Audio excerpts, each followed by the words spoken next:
সকলোকে স্বাগতম জনাইছো পূৰবী কাশ্যপ ইউটিউব চেনেল আৰু ফেসবুক পেজৰ আন এটি ভিডিঅলৈ আজি যাবলৈ ওলাইছো ডিগাৰুলৈ ডিগাৰুত পূজা এভাগ আছে ডিমৰিয়াৰ ৰজা দিনিয়া এখন পূজা তালৈকে গৈ আছো আৰু পূজাৰ পৰিবেশ আপোনালোককো দেখুৱাবলৈ চেষ্টা কৰিম এই ভিডিঅটোৰ জৰিয়তে আমি বাতৰিৰ বাবে যাবলৈ ওলাইছো এতিয়া নিউ মাৰ্কেট গৈ আছো পংকজ দা আদিত্য দাহতো যাব আমি গোটেইকেইটা একেলগে পূজালৈ যাম আৰু অকমান আপোনালোককো ভিডিঅটোৰ জৰিয়তে দেখুৱাবলৈ চেষ্টা কৰিম আশা কৰো আপোনালোকে ভিডিঅটো চাই ভাল পাব আৰু ভিডিঅটো শেষলৈকে চাই থাকিব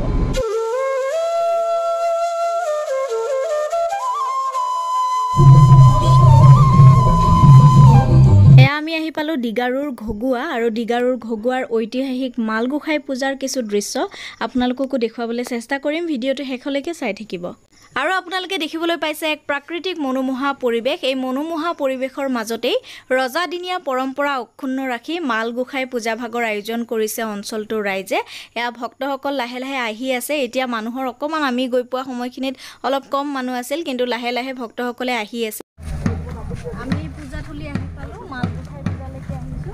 এতিয়া তালৈকে গৈ আছো আপোনালোকে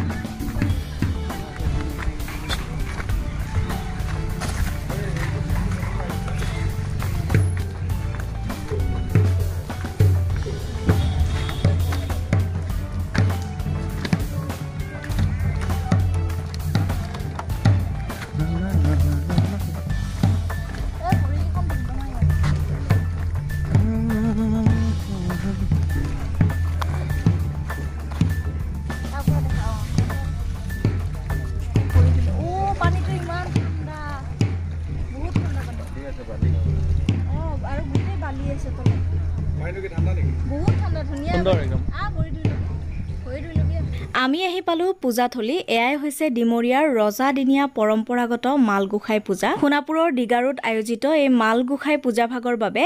অঞ্চলজুৰি ভক্তপ্ৰাণ ৰাইজৰ বিশাল সমাৱেশ ঘটে মধ্যযুগৰ পৰা চলি অহা এই পূজা ভাগত বাঁহেৰে নিৰ্মাণ কৰা এখন চাঙিক তান্ত্ৰিক মন্ত্ৰৰে অলৌকিকতা প্ৰদান কৰা হয় পাছত 4জন বলিষ্ঠ ডেকাই এনেদৰে চাঙি দেৱতাৰ নিৰ্দেশ মতে সমগ্ৰ অঞ্চল জুই পানীক একাকাৰ কৰি পৰিভ্ৰমণ কৰে অঞ্চলটোৰ প্ৰতি ঘৰ গৃহস্থৰ গৃহত প্ৰৱেশ কৰে চাঙি বহন কৰা লোকসকলে আৰু গৃহস্থই শ্ৰদ্ধা ভক্তি সহকাৰে মাল দেৱতালৈ আগবঢ়ায় শৰাই খলিতা প্ৰবাদ অনুসৰি এসময়ত ৰজাই বহি শত্ৰুৰ আক্ৰমণ প্ৰতিৰোধ বল বিক্ৰমৰ লগতে শস্য মৎস্যৰ শ্ৰীবৃদ্ধিৰ বাবে এই ঐতিহাসিক পূজাভাগ অনুষ্ঠিত কৰিছিল সেই পৰম্পৰা ৰক্ষা কৰি আজিও ইয়াৰ খিলঞ্জীয়া ৰাইজে অনুষ্ঠিত কৰি আহিছে এই ঐতিহাসিক মালগোসাই পূজা আৰু এই পূজা ভাগৰ বিষয়ে মই কোৱা কথাখিনিত হয়তো কিবা ভুল ভ্ৰান্তি হ'ব পাৰে যদি ভুল ভ্ৰান্তি হয় আপোনালোকে শুধৰাই দিব বুলি আশা কৰিছো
আমি বৰ্তমান আছো নবাৰুণ ফাউণ্ডেশ্যনৰ অফিচত ইয়ালৈকে আহিছো আৰু নবাৰুণ ফাউণ্ডেশ্যনৰ তৰফৰ পৰা এটা বিশেষ পদক্ষেপ লোৱা হৈছে যিমানখিনি ভক্ত ইয়ালৈকে আহিছে তেওঁলোকৰ বাবে খিচিৰিৰ ব্যৱস্থা কৰিছে সেয়াও আপোনালোকক দেখুৱাই আছো এয়া নবাৰুণ ফাউণ্ডেশ্যনৰ কাৰ্যালয় আৰু ইয়াৰ কাৰ্যালয়ৰ বাহিৰত খুব সুন্দৰভাৱে ভক্তসকলৰ বাবে এই পূজালৈ আহা সকলো ভক্তৰ বাবে খিচিৰিৰ ব্যৱস্থা কৰিছে এই পিনে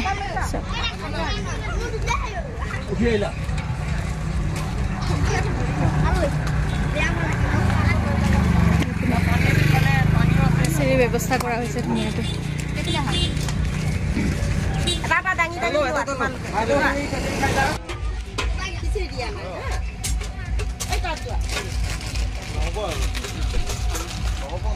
আপোনালোকৰ জৰিয়তে জনাব বিচাৰিছোঁ যে আমাৰ মালগোসাঁই পূজা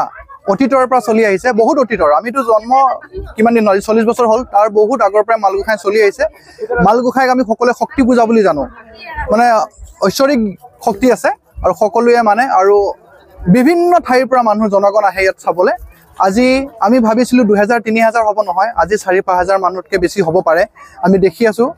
জনসাধাৰণ। আৰু আমি আজি নৱৰণ ফাউণ্ডেশ্যনৰ তৰফৰ পৰা যিহেতু বহুত ভক্তগণ আহিছে, তো সকলোৰে অসুবিধা নোহোৱাৰ কাৰণে পানী আৰু আমি প্ৰসাদ হিচাপে খিচিৰি আমি বিতৰণ কৰিছোঁ। ভক্তৰ কাৰণে আমাৰ মোটামুটি 2500-3000 ভক্তৰ কাৰণে আমি যোগাৰ কৰিছোঁ। হয়, আৰু যদি লগা হয় আমাৰ ৰেডি আছে বস্তু, আমি বনাই দিম আকৌ।